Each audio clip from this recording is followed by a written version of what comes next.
नमस्कार दोस्तों, UM Mishra channel में आपका स्वागत है। हम लोगों ने अपने पिछले वाले वीडियो में कक्षा 12 के चैप्टर नंबर 1 की शुरुआत कर दी थी, जिसका नाम है वैद्युत आवेश तथा क्षेत्र। इसमें हमने कुछ बेसिक्स का अध्ययन किया था। उसके बाद हमने जाना था कि वैद्युत आवेश क्या होता है। अब इस वीडियो में हम देखेंगे वैद्युत आवेश के मूल गुणों के बारे में। तो हम इस वीडियो में देखते हैं, चलिए स्टार्ट करते हैं। वैद्युत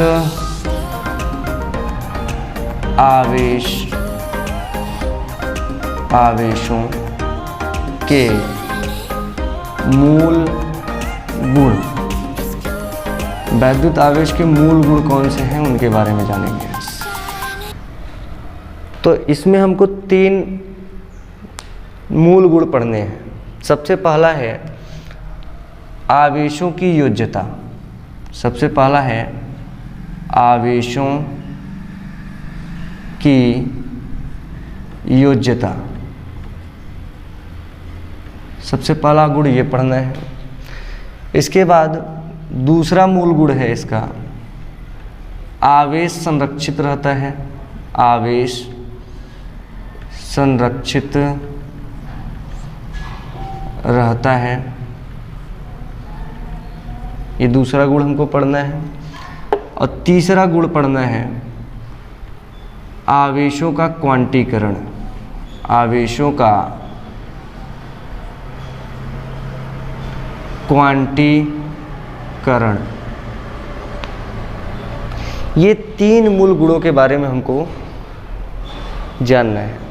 तो सबसे पहले हम लेते हैं पहला मूल गुण, जिसको बोलते हैं आवेशों की योज्यता। अगर हमको इसके बारे में जानना है तो सबसे पहले अगर हम केवल ये जान लें कि योज्यता क्या होता है, तो इसी मात्र से हम इसके बारे में क्या पढ़ना है जान लेंगे। तो सबसे पहले जानते हैं योज्यता का मतलब क्या है। योज्यता का मतलब होता है कि आवेशों को किस प्रकार से हम जोड़ सकते हैं या घटा सकते हैं, यही हमारा कहलाता है आवेशों की योज्यता। तो अगर हम देखें तो आवेशों की योज्यता में क्या लिख सकते हैं।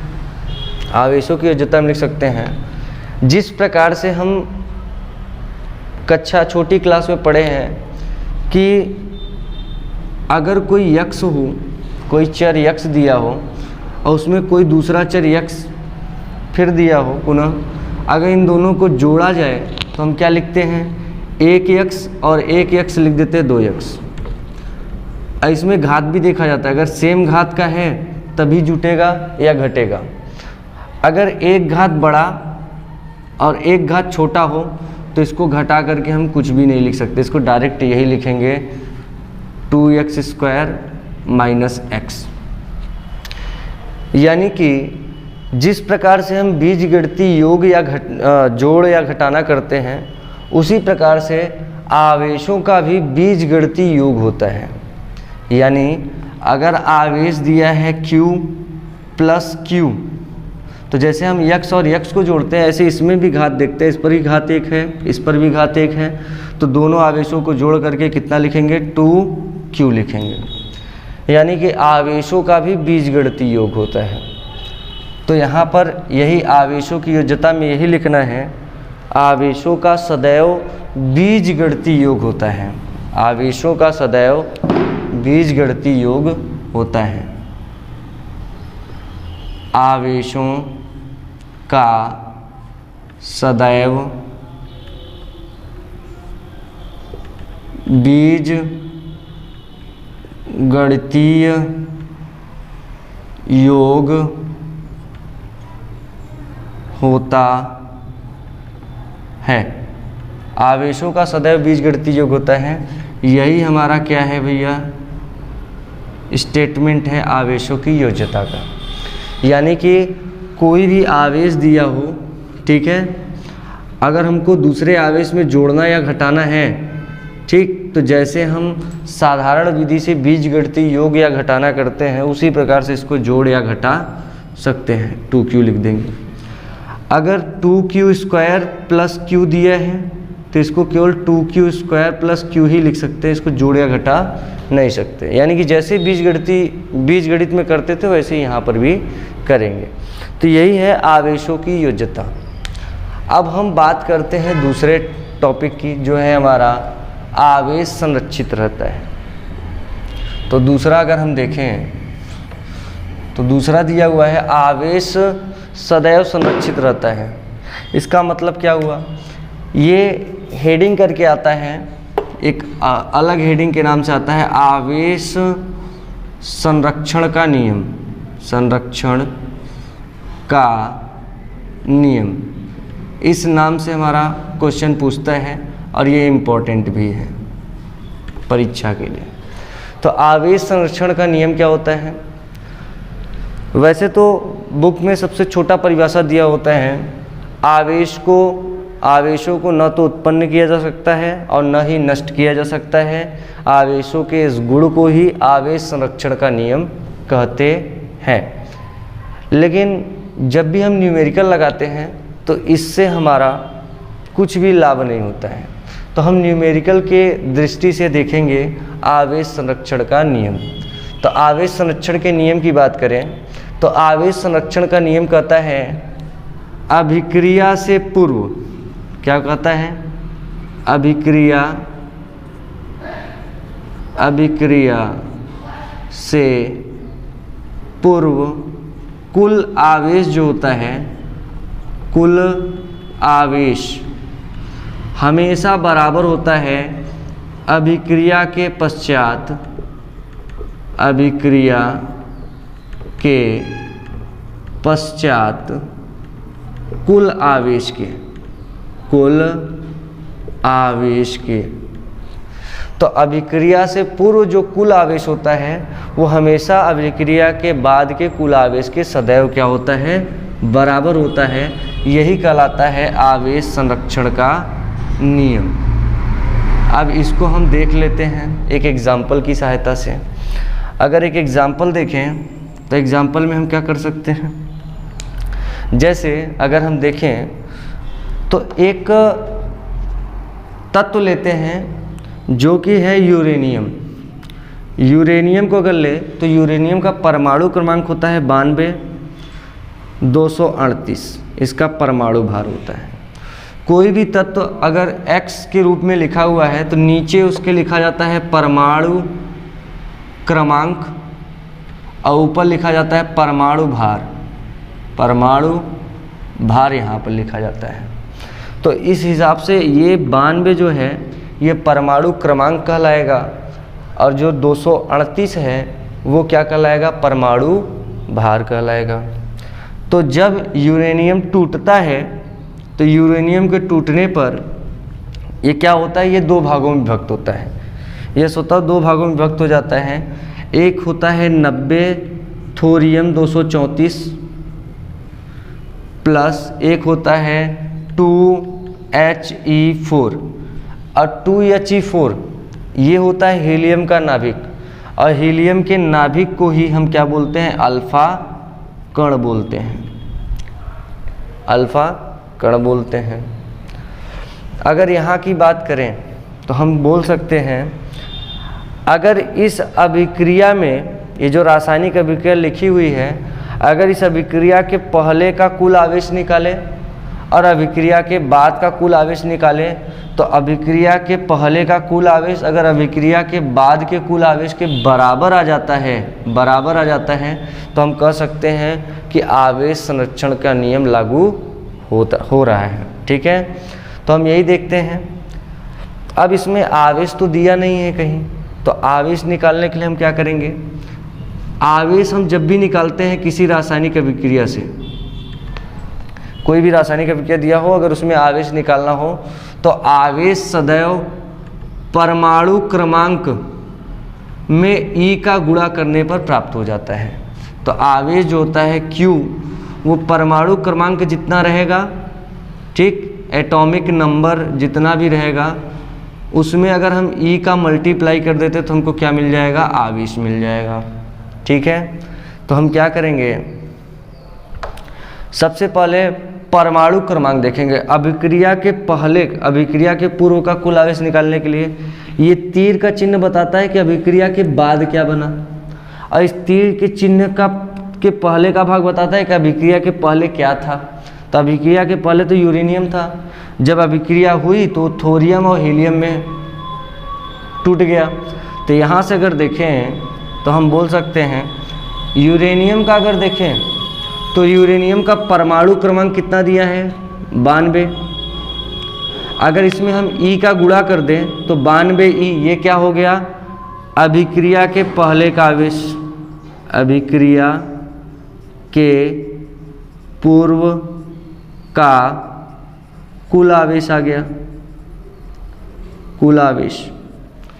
अब देख लेते हैं अभिक्रिया के पश्चात का कुल आवेश। तो अभिक्रिया के पश्चात ये दो भागों में टूटा है तो दोनों का आवेश देखना पड़ेगा। तो अगर थोरियम का देखें तो थोरियम का हो जाएगा 90E, परमाणु क्रमांक में ई से गुणा कर दिए तो आवेश बन गया।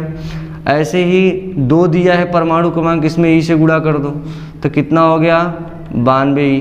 ये जो आया अभिक्रिया के पश्चात आया, अभिक्रिया के पश्चात कुल आवेश, कुल आवेश। तो अभिक्रिया के पश्चात कुल आवेश देखें तो 92E दिया है। तो यहाँ पर भी 92E, यहाँ पर भी 92E, यानी कि अभिक्रिया से पूर्व कुल आवेश सदैव अभिक्रिया के पश्चात कुल आवेश के क्या होता है, बराबर होता है। तो आवेश संरक्षण का नियम हमारा लागू हो गया। अगर इसकी परिभाषा देखें तो परिभाषा में क्या लिखेंगे, किसी रासायनिक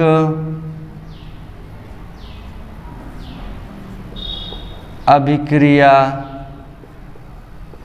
में अभिक्रिया के पहले का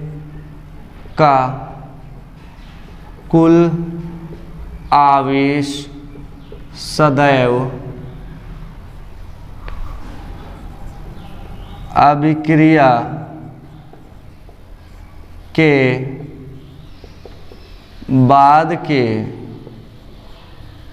कुल आवेश के बराबर होता है। अर्थात हम यहाँ देख सकते हैं। तो आवेश संरक्षण का नियम, अगर हम आवेश संरक्षण के नियम की परिभाषा दें तो हम लिख सकते हैं, किसी रासायनिक अभिक्रिया में अभिक्रिया के पहले का कुल आवेश सदैव अभिक्रिया के बाद के कुल आवेश के बराबर होता है। अर्थात अभिक्रिया से पूर्व कुल आवेश बराबर हो जाएगा अभिक्रिया के पश्चात कुल आवेश। और ये एक एग्जाम्पल यहाँ पर दिया हुआ है आवेश संरक्षण के नियम का। अगर कभी भी न्यूमेरिकल में इस प्रकार से दे देगा तो उसमें जब आवेश की बात करेगा तो आवेश हम परमाणु क्रमांक में ई का गुणा करके प्राप्त कर लेंगे। तो ये था हमारा आवेश संरक्षण का नियम। अब हम आगे की बात करते हैं। हमारा अगला टॉपिक है आवेशों का क्वांटीकरण। आवेशों का क्वांटीकरण। तो अगला टॉपिक लिख लेते हैं, आवेशों का क्वांटमीकरण भी बोलते हैं, क्वांटीकरण भी बोलते हैं, या इसी को परमाणुकता भी बोलते हैं। परमाणुकता, ये तीनों हेडिंग यहाँ पर दिया हुआ है।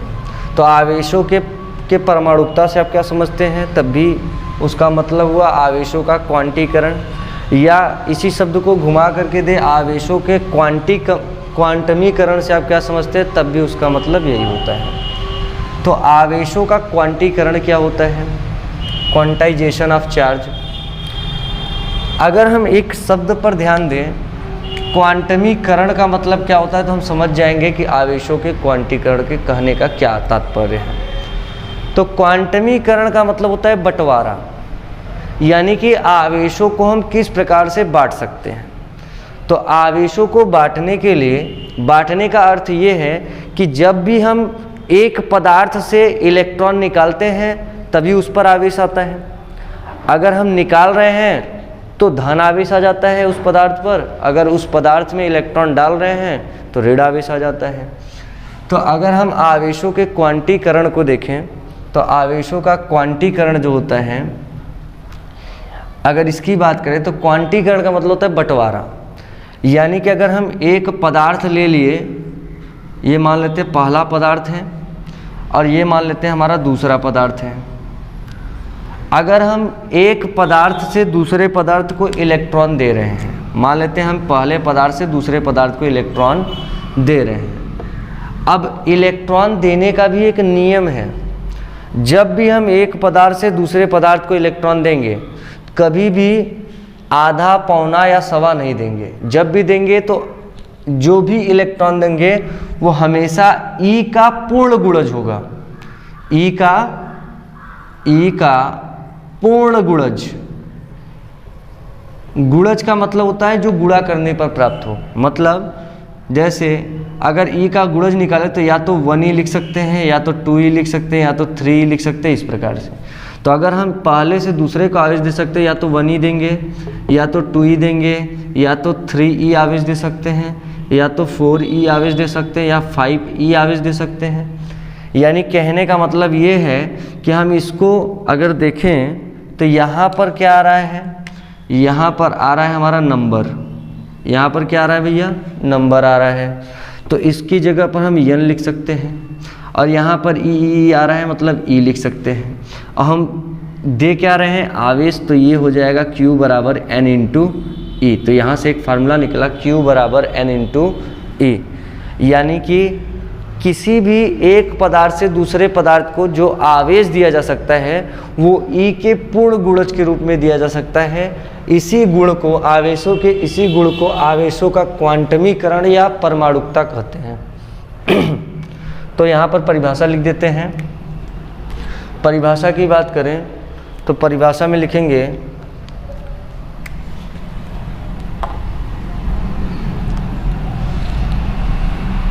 आवेश सदैव स्मॉल ई का पूर्ण गुणज होता है। अर्थात आवेशों को अनिश्चित रूप से विभाजित नहीं किया जा सकता है। यानी कि आवेशों को हम अनिश्चित रूप से विभाजित नहीं कर सकते हैं। और यहाँ पर एक फार्मूला आता है Q, अर्थात Q बराबर n इंटू ई, जहाँ n क्या है भैया, इलेक्ट्रॉनों की संख्या। n है इलेक्ट्रॉनों की संख्या। और यहाँ पर स्मॉल ई क्या है, स्मॉल ई है इलेक्ट्रॉन का आवेश। इलेक्ट्रॉन का आवेश। और इलेक्ट्रॉन का आवेश कितना होता है, इलेक्ट्रॉन का आवेश होता है -1.6 × 10⁻⁻19 कूलाम। ये इलेक्ट्रॉन का आवेश होता है। ऐसे ही अगर देखा जाए तो प्रोटॉन जो होता है, एक कण और होता है प्रोटॉन। मूल कण 3 होते हैं, इलेक्ट्रॉन, प्रोटॉन और न्यूट्रॉन। तो प्रोटॉन जो होता है, प्रोटॉन पर आवेश इतना ही होता है लेकिन प्लस में होता है। तो यानी कि इसका होता है 1.6 × 10⁻⁻19 कूलाम। और एक मूल कण होता है न्यूट्रॉन। अगर न्यूट्रॉन की बात करें तो न्यूट्रॉन न तो धनावेशित होता है न ही ऋणावेशित, यानी कि ये उदासीन कण होता है। यानी उदासीन का मतलब होता है जिस पर आवेश की मात्रा कितनी हो, 0 हो। इसी प्रकार से अगर हम द्रव्यमान देख लेते हैं तो इलेक्ट्रॉन का जो द्रव्यमान होता है वो 9.1 × 10⁻31 kg होता है। अगर हम प्रोटॉन के द्रव्यमान की बात करें तो m p हो जाएगा। प्रोटॉन का द्रव्यमान होता है 6.67 गुणे 10⁻⁻27 kg। अगर हम न्यूट्रॉन के द्रव्यमान की बात करें तो न्यूट्रॉन का द्रव्यमान होता है mn बराबर 6.675 गुणे 10⁻⁻27 kg, यानी कि न्यूट्रॉन का द्रव्यमान प्रोटॉन के द्रव्यमान से अधिक होता है, थोड़ा ज़्यादा होता है। तो हो गया हमारा वैद्युत आवेश के मूल गुण कंप्लीट हुआ। अब हम अपने अगले वीडियो में अगले टॉपिक को लेकर के उसके बारे में डिटेल से अध्ययन करेंगे। धन्यवाद।